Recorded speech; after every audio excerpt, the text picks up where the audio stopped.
السلام عليكم. Donc هذا الدرس هو موجه لتلاميذ جدع مشترك علمي وجدع مشترك علمي تكنولوجي. Donc ça c'est le 11e chapitre en physique, les caractéristiques de quelques dipôles passifs.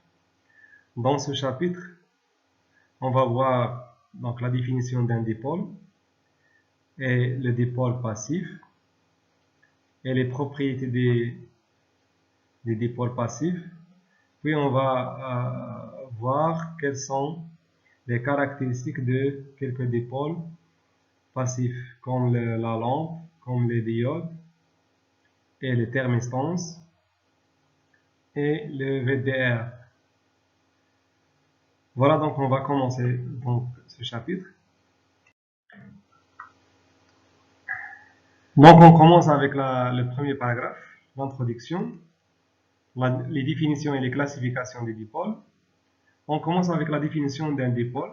Donc on appelle un dipôle tout composant électrique ayant deux bornes.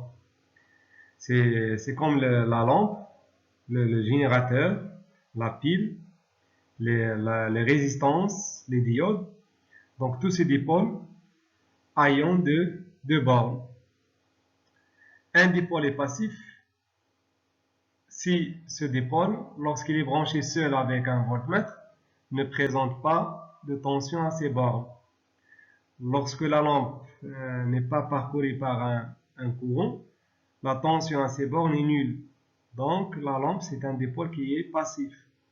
La même chose pour la résistance. Lorsqu'il n'est pas circulé par un courant, la tension à ses bornes est nulle. Mais pour un dipôle qui est actif, est un dipôle qui transforme en énergie électrique une autre forme d'énergie. C'est comme la pile. Donc si on prend la pile, donc la pile elle est constituée des matières chimiques. Donc elle transforme l'énergie chimique en énergie qui est électrique. La dynamo. Donc la dynamo dans les bicyclettes, lorsqu'on fait des mouvements, lorsqu'on pédale, donc la dynamo elle va transformer l'énergie qui est mécanique en énergie qui est électrique. إذا هنا بالنسبة لثنائي القطب النشيطة وثنائي القطب غير نشيطة، فثنائي القطب النشيط مثال هو البطارية.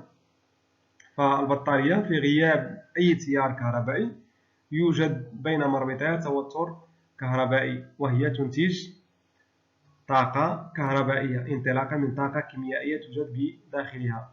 كذلك بالنسبة للمنوب، منوب الدراجات، فالقيام بالحركات الرياضية يحول هذه الطاقة التي تكون على شكل طاقة ميكانيكية إلى طاقة كهربائية. بينما بالنسبة للمصباح ففي غياب التيار الكهربائي لا يوجد هناك توتر كهربائي. Voilà donc le symbole d'un dipôle. Donc un dipôle, donc il est caractérisé par deux bornes. La première borne c'est la borne A et la deuxième borne c'est la borne B. Et on le représente par un rectangle. C'est comme la résistance. La résistance, on le représente par un rectangle. À l'intérieur, on met la lettre R. Donc c'est le conducteur ohmique. Elle est caractérisée par une résistance. Les propriétés des dipôles. Donc un dipôle passif, c'est un dipôle dont la caractéristique statique passe par l'origine. Lorsqu'il n'est pas parcouru par un courant, la tension à ses bornes elle est nulle. Mais par contre, pour un dipôle actif, sa caractéristique ne passe pas par l'origine. Lorsqu'il ne génère aucun courant, il existe une tension à ses bornes. Et on parle d'un dipôle qui est linéaire si sa caractéristique est une droite affine. Donc la caractéristique, c'est la courbe qui représente la tension en fonction du courant ou bien l'inverse. C'est comme la caractéristique d'une résistance. Sa caractéristique, elle passe par l'origine. Donc, elle se forme d'une droite qui passe par l'origine. On dit que la résistance est un dipôle qui est linéaire. On dit qu'un dipôle est symétrique, c'est sa caractéristique, la tension en fonction du courant ou bien le courant en fonction de U, de la tension, est tel qu'un changement de I en moins I entraîne un changement de U en moins U. Dans le cas contraire, on dira que le dipôle est non symétrique. C'est comme la résistance ou le conducteur ohmique. Lorsqu'on inverse le sens du courant, la tension à ces bornes devient négative. Donc on dit que la caractéristique du conducteur ohmique, elle est symétrique par rapport à l'origine. Donc c'est un dipôle qui est symétrique. Les exemples des dipôles. Pour les dipôles passifs, on trouve les résistances, les lampes électriques, les diodes. On va voir donc c'est quoi donc une diode plus loin. Les bobines et les condensateurs. Pour les dipôles actifs, on trouve la batterie, l'accumulateur. Donc les accumulateurs, donc l'accumulateur c'est la batterie de la voiture, la pile et la dynamo. La convention d'orientation, si le sens du courant est le même que le sens de la flèche associée à la tension, on parle de la convention générateur. Dans le cas contraire, on parle de la convention récepteur. Donc si le courant, par exemple, donc, pour un dipôle, le courant circule de gauche à droite et la flèche de la tension est du sens opposé, donc cette convention c'est une convention récepteur. Et par contre, lorsqu'on aura le sens du courant est le même que le sens de la flèche de la tension, on parle de la convention générateur. En général, on choisit la convention générateur pour un dipôle actif, c'est comme la pile, et la convention récepteur pour un dipôle passif. Les dipôles passifs. Maintenant, donc, on va voir donc, quels sont donc, les dipôles passifs et quelles sont les caractéristiques du dipôle passif. Premièrement, on commence avec la caractéristique. C'est quoi la caractéristique d'un dipôle? Donc, la caractéristique d'un dipôle, c'est la courbe qui représente la tension en fonction des courants, ou bien l'inverse, le courant en fonction de la tension. Donc, il s'agit de dresser la caractéristique des courants en tension de différentes composantes électriques. مميزة ثنائي القطبية ماذا؟ هي المنحنى الذي يمثل تغيرات التوتر بدلالة شدة التيار أو العكس تغيرات التيار الكهربائي بدلالة شدة التوتر. فالمثال اللي كنا شفناه من قبل هو بالنسبة للموصل الأومي. دونك عند تمثيل التوتر الكهربائي بين مربطي الموصل الأومي بدلالة شدة التيار الكهربائي الذي يمر فيه، وجدنا أن المميزة هي عبارة عن مستقيم يمر من أصل المعلم. Donc, هذا المستقيم يسمى بمميزة الموصل ohmique. Donc, c'est la caractéristique des conducteurs ohmiques. إذا لتمثيل منحنى التوتر الكهربائي بدلالة شدة التيار الكهربائي لا بد من القيام بالتجربة. Donc, بالنسبة le montage expérimental pour étudier la caractéristique des dipôles passifs, on utilise donc ce montage ou bien ce montage, donc le deuxième montage. Donc on prend donc le premier montage. Donc le premier montage il est constitué d'un générateur à tension variable. On a le dipôle, donc on a donc le dipôle passif par exemple, et on a les appareils de mesure. On a l'ampèremètre et on a le voltmètre. Donc on fait varier la tension. On fait varier la tension au bord du générateur, et pour chaque valeur de la tension, on mesure le courant qui traverse le dipôle. Donc, soit on utilise donc ce montage, ou bien le montage des diviseurs de tension. Le montage des diviseurs de tension, il est constitué d'un générateur à tension continue qui est monté en parallèle avec un rhéostat. Hein? Le rhéostat, donc on avait donc le fonctionnement du rhéostat. Donc, il est constitué par 3 bornes. Donc, la borne qui est en flèche, donc c'est le curseur. Lorsqu'on déplace le curseur, on change la tension. Et pour chaque valeur de la tension, on mesure le courant qui traverse le dipôle. إذا هنا بالنسبة للتركيبين، يا إما نستعمل تركيب يحتوي على مولد ذو توتر متغير. إذا نقوم بتغيير التوتر بين مربطيه. عندما يتغير التوتر بين مربطي المولد يتغير التوتر بين مربطي ثنائي القطب، وكل قيمة لهذا التوتر سوف تكون هناك قيمة للتيار الكهربائي. التركيب الثاني يتكون من مولد مركب على التوازي مع معدلة. المعدلة لها 3 مرابط.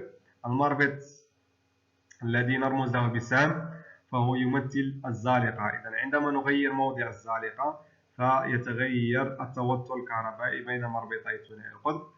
وبالنسبة لكل قيمة للتوتر تناسبها قيمة للتيار الكهربائي. بالنسبة طريقة التجريب، دونك لا ميثود اكسبيريمونتال.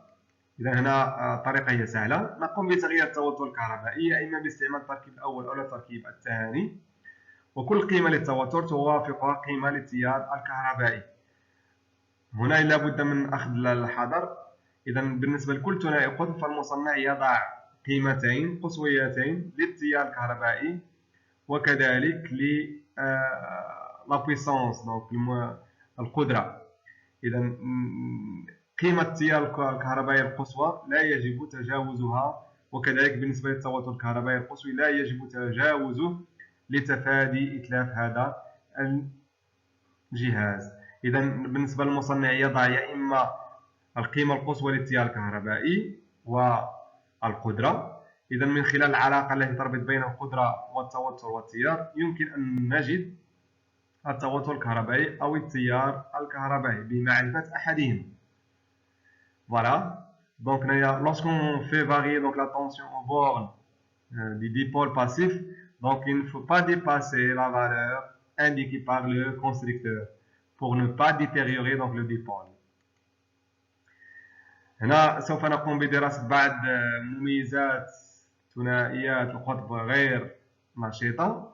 إذا سوف نبدأ بأول ثنائي قطب اللي هو المصباح. دونك هنايا إذا بالنسبة للتركيب السابق سوف نضع مصباح في المربطين A و B، فنحصل على دونك أولا الرمز الاصطلاحي للمصباح فنمثله سواء بهذا الرمز أو الرمز الثاني. دونك هنايا نمثل بدائرة وداخلها دونك علامة X. دونك هذا يمثل المصباح. إذا كان التيار الكهربائي يدخل من المربط A نحو المربط B فسهم التوتر يكون في المنحى المعاكس دائما، لأن المصباح هو ثنائي قطب غير نشيط.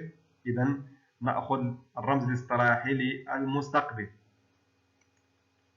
بالنسبة للقياسات، إذا هنا لدينا هنا جدولين. الجدول الأول خاص بالنسبة إذا كان المصباح إذا كان التيار الكهربائي يدخل من A نحو B، إذا هو الجدول الأول. الحالة الثانية سوف نعكس مربطي المصباح، المربط B يصبح A و A يصبح B. إذا في هذه الحالة التيار الكهربائي سوف يدخل من المربط B نحو المربط A، والتوتر الكهربائي سوف ينعكس، يكون هناك التوتر هو التوتر UBA. إذا هنا سوف نقوم بعكس مربطي المصباح. Donc pour étudier donc la caractéristique d'une lampe, donc on va étudier donc le montage précédent. Dans ce cas, on fait varier donc la tension aux bornes de la lampe, et pour chaque valeur de la tension, on va prendre la valeur du courant. Et puis donc on va inverser les bornes de la lampe pour voir est-ce que ce dipôle est un dipôle qui est symétrique. Donc d'après donc les mesures, on a trouvé donc les mêmes valeurs. Voilà, donc et après donc on va représenter donc la tension, on va représenter la tension en fonction des courants. Donc on a les valeurs, voilà donc la courbe de la caractéristique de la lampe.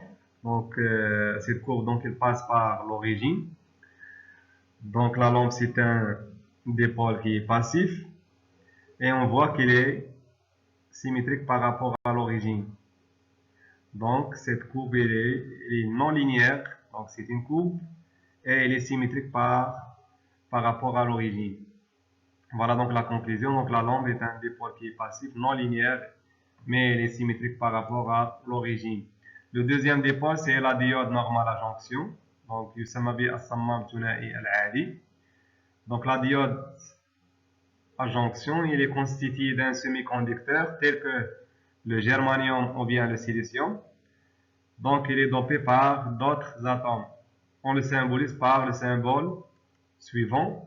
Voilà, donc le symbole, c'est comme un triangle ici. Donc la première borne, elle s'appelle la borne A, ou bien l'anode. La deuxième borne, c'est la borne B, ou bien K. Elle s'appelle la cathode.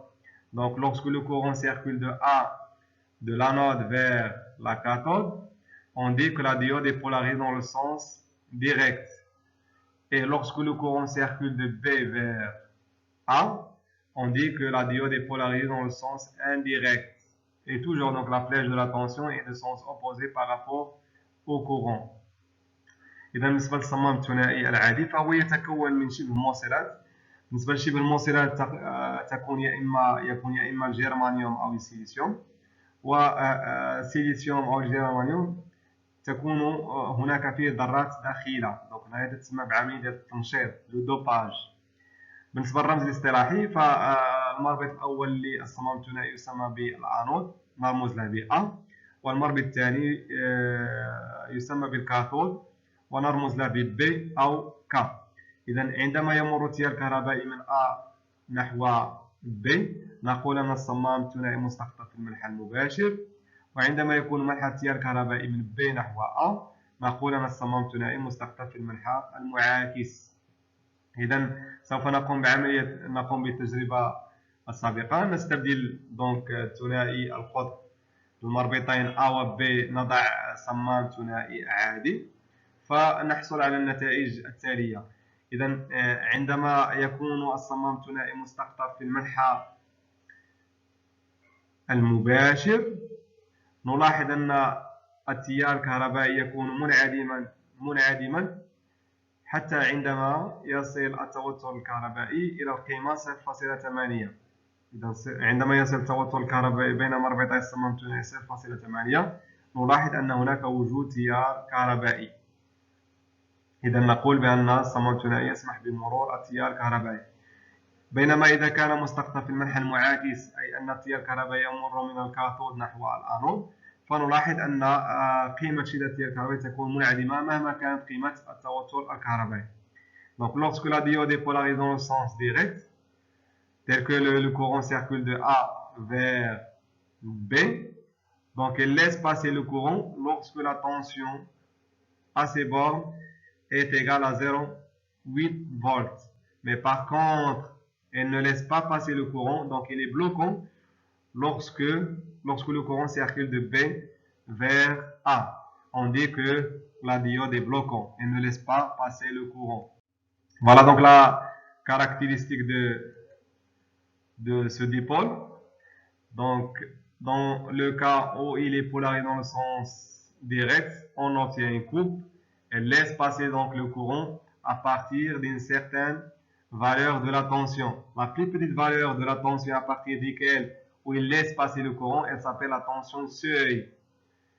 Mais lorsqu'il est polarisé dans le sens indirect, donc elle ne laisse pas passer le courant. Donc le courant il est toujours nul. Donc cette courbe donc n'est pas symétrique. Donc la diode n'est pas symétrique et elle passe, donc sa caractéristique passe par l'origine. Donc c'est un dipôle qui est passif. Donc c'est un dipôle qui est passif, non linéaire, et elle est asymétrique. Elle ne laisse pas passer le courant que dans le sens direct. Et lorsque la tension est supérieure à une certaine valeur qui s'appelle la tension seuil. إذا بالنسبة للصمام الثنائي العادي فهو يسمح بمرور التيار الكهربائي عندما يكون مستقطب في المنحى المباشر، ولكن عندما يكون التوتر أكبر من قيمة معينة. هذه القيمة المعينة تسمى بتوتر العتبة. إذا عندما يكون التوتر أكبر من توتر العتبة فهو يسمح بمرور التيار الكهربائي، ولكن عندما يكون مستقطب في المنحى المعاكس، يعني أنه عندما نقلب الصمام الثنائي نضع المربط B موضع A و A موضع B. في هذه الحالة فهو لا يسمح بمرور التيار الكهربائي مهما كانت قيمة شدة التوتر الكهربائي، وبالتالي فالصمام الثنائي هو ثنائي القطب غير تماثلي، donc il est asymétrique. Le troisième dipôle, c'est la diode Zener. Donc, c'est un autre type de diode qui s'appelle la diode Zener. Donc, le symbole de la diode Zener, voilà, donc son symbole, donc il a toujours donc, les mêmes bornes. On a la borne A qui s'appelle l'anode et l'autre qui s'appelle donc la cathode. Mais le symbole, on ajoute ici, donc c'est comme la lettre Z. Donc, le courant, lorsque le courant passe de A vers B, la diode Zener est polarisée dans le sens direct, et lorsque le courant circule de B vers A, la diode Zener est polarisée dans le sens indirect. Voilà donc les résultats des mesures. Donc, lorsque la diode est polarisée dans le sens direct, donc on change la tension, mais à certaines valeurs, elle laisse passer le courant. Donc, le courant est égal à 0,0,0, mais lorsque la tension est égale à 0,8, lorsque la tension UAB égale 0,8 volts, on a le passage du courant qui est égal à 50 mA. Mais lorsqu'il est polarisé dans le sens indirect, donc on voit bien que lorsqu'on fait varier la tension, lorsque la tension arrive à une valeur qui est égale à 6 volts, on observe qu'elle laisse passer le courant. C'est le contraire de la diode normale. Donc voilà donc la caractéristique de cette diode. Donc on a ici quoi? Donc on a deux courbes. Lorsqu'elle est polarisée dans le sens direct, donc elle laisse passer le courant lorsque la tension est supérieure à une certaine valeur, qui s'appelle donc la tension C. Et lorsqu'elle est polarisée dans le sens indirect, elle laisse passer le courant lorsque la tension UBA est supérieure à une valeur qui s'appelle la tension Zener. La tension Zener. Donc on la note par UZ. Donc conclusion, la diode Zener est un dipôle passif non linéaire. Donc sa caractéristique passe par l'origine. Elle est non linéaire, donc n'est pas sous forme d'une droite. Elle est asymétrique, donc n'est pas symétrique par rapport à l'origine. Elle se comporte comme la diode normale dans le sens direct, mais dans le sens inverse, ne laisse pas passer le courant que la tension à ses bornes est supérieure ou égale à une tension qui s'appelle la tension Zener. On le symbolise par UZ. Le dipôle suivant, c'est la résistance variable avec la tension. C'est la varistance VDR, le voltage dépendant résistor. Voltage V dépendant des résistors R. Donc, مقاومة المتغيرة بالتوتر. Voilà donc les résultats des mesures. Et voilà donc la caractéristique de ce dipôle. Donc on voit bien donc cette caractéristique est symétrique par rapport à l'origine. Elle est symétrique par rapport à l'origine et elle est non linéaire. Voilà donc le symbole de VDR. On le symbolise par un rectangle et on a donc la tension U. Donc c'est un conducteur ohmique, c'est une résistance qui varie avec la tension. Lorsqu'on change la tension, la résistance de VDR change aussi. Voilà donc la conclusion. Donc la résistance VDR est un dipôle passif non linéaire mais symétrique. Sa résistance varie avec la tension entre ces bornes. Le dipôle suivant, c'est la thermistance, مقاومة الحرارية. Donc مقاومة الحرارية. Donc les thermistances sont tout simplement des résistances qui ont la propriété de varier en fonction de la température. On distingue deux types de thermistances, les thermistances à coefficient de température positif et les thermistances à coefficient de température négative. إذا بالنسبة للمقاومة الحرارية فهي مقاومة تتغير حسب درجة الحرارة. إذا هنا يمكن التمييز بين نوعين من المقاومات الحرارية، مقاومة تسمى ب CTP، مقاومة حرارية ذات معامل درجة حرارة موجب. والنوع الثاني يسمى بالمقاومة الحرارية CTN، دونك ذات معامل درجة حرارة السالب. بالنسبة للنوع الأول CTP، donc lorsque la température augmente, la résistance augmente aussi. Par contre, pour le deuxième, lorsque la température augmente, la résistance diminue. Voilà. Donc voilà donc la caractéristique de la thermistance. Donc la thermistance, donc pour chaque valeur de la température, donc on obtient donc une droite qui passe par l'origine.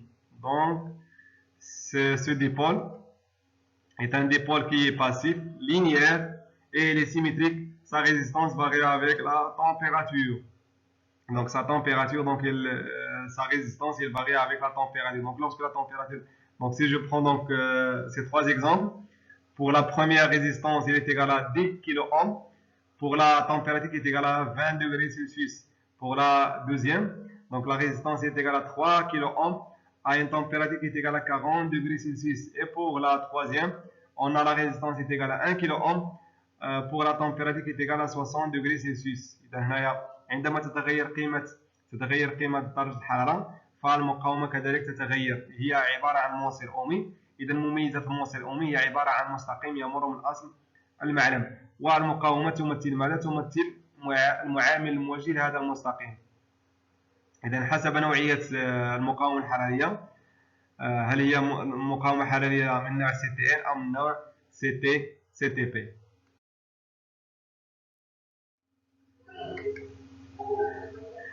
Voilà, donc on va faire donc un résumé. Pour le résumé, donc on va commencer avec la diode à jonction. Voilà, donc son nom c'est la diode à jonction. Le symbole, on a donc l'anode et on a la cathode. Donc on a le sens direct et le sens indirect. Les caractéristiques de la diode à jonction, la tension IBA, donc il est supérieur à 0. Donc la diode est polarisée dans le sens inverse et l'intensité du courant est égale à 0. Donc quelle que soit la valeur de la tension, lorsque la diode est polarisée dans le sens indirect, le courant est nul. Donc elle ne laisse pas passer le courant. Donc elle joue comme le rôle d'un interrupteur ouvert. Par contre, lorsque la tension ou bien lorsque la diode est polarisée dans le sens direct, lorsque la diode est polarisée dans le sens direct, on distingue deux cas. Lorsque la tension UAB est inférieure à une tension seuil, le courant est nul. Donc la diode, elle se comporte comme un isolant. Et lorsque la tension UAB est supérieure à la tension seuil, elle laisse passer le courant. Donc le courant est différent de 0. Donc la diode, elle se comporte comme un conducteur. Donc la tension US, elle s'appelle donc la tension seuil. Donc la caractéristique idéale pour la diode à jonction idéale, elle est donnée par deux droites. Donc on a ici quoi? Donc on a deux parties de droite, une partie qui est horizontale et une partie qui est verticale. Donc la partie verticale, elle est parallèle avec la tension UAB, elle passe par la tension seuil. Donc la conclusion, la diode est un dipôle qui est asymétrique et ne laisse pas passer le courant que dans le sens direct. Pour le deuxième dipôle, la diode Zener. Donc c'est la même chose pour la diode Zener. Elle se comporte comme une diode à jonction lorsqu'il est polarisé dans le sens direct. Donc elle ne laisse pas passer le courant que lorsque la tension est supérieure à une tension seule. Mais lorsqu'il est polarisé dans le sens indirect, donc il devient conducteur lorsque la tension dépasse une certaine valeur qui s'appelle la tension Zener. Donc ce phénomène est appelé donc par l'effet Zener. La caractéristique idéale d'une diode Zener idéale est donnée par donc ce graphe. Donc on a ici quoi? Donc on a trois parties. Donc on a deux droites parallèles avec la tension et une droite qui est confondue avec l'axe des abscisses.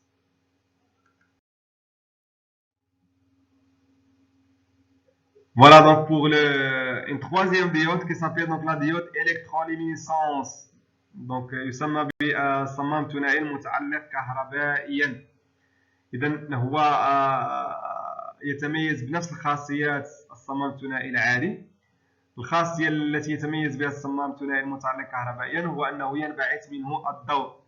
إذا ينبعث منه الضوء عندما يسمح بمرور التيار الكهربائي. إذا la diode électroluminescence, c'est un dipôle qui est non linéaire et il est asymétrique et se comporte comme la diode normale. Seulement la tension seuil dépend de la lumière émise par la diode. إذا توتر العتبة يتغير حسب الضوء المنبعث منه. دونك بالنسبة للLED هو اللي تنوجدوه مثلا في السيارة في الطابلو ديال السيارة. دونك هذيك الأضواء اللي تكون داخل الطابلو ديال السيارة يا إما ضوء أحمر ولا أصفر ولا أخضر. إذا حسب اللون الذي ينبعث من هذا الصمام الثنائي يتغير توتر العتبة. إذا بالنسبة لتوتر العتبة عندما يكون يساوي 1.8 فولت دونك هذا الضوء المنبعث منه يكون أحمر. عندما توتر العتبة يساوي 2.5 فولت ففي هذه الحالة فالضوء المنبعث من الصمام الثنائي المتعلق كهربائيا يكون أخضر أو أصفر. وبالنسبة للتوتر العتبة عندما يكون يساوي 2 فولت فالضوء المنبعث منه يكون أبيض. إذا بالنسبة للصمام الثنائي المتعلق كهربائيا فهو صمام ثنائي عادي، لكن عندما يكون التوتر أكبر من توتر العتبة ينبعث منه ضوء، يا إما هذا الضوء يكون أحمر أو أخضر أو أصفر أو أبيض. دونك بالنسبة للنوع الآخر من ثنائي القطب لا فوتو ريزيستانس. دونك المقاومة الضوئية. المقاومة الضوئية هي مقاومة هي موصل أومي، مقاومتها تتغير حسب الأشعة الضوء التي تتلقاها. Donc la photorésistance, c'est un dipôle qui est passif, il est symétrique et se comporte comme un conducteur ohmique. Sa résistance varie selon la luminescence recevant. Plus la luminescence est importante, plus la résistance est petite. كلما كانت أشعة الضوء التي يتلقاها كبيرة كلما كانت مقاومتها صغيرة.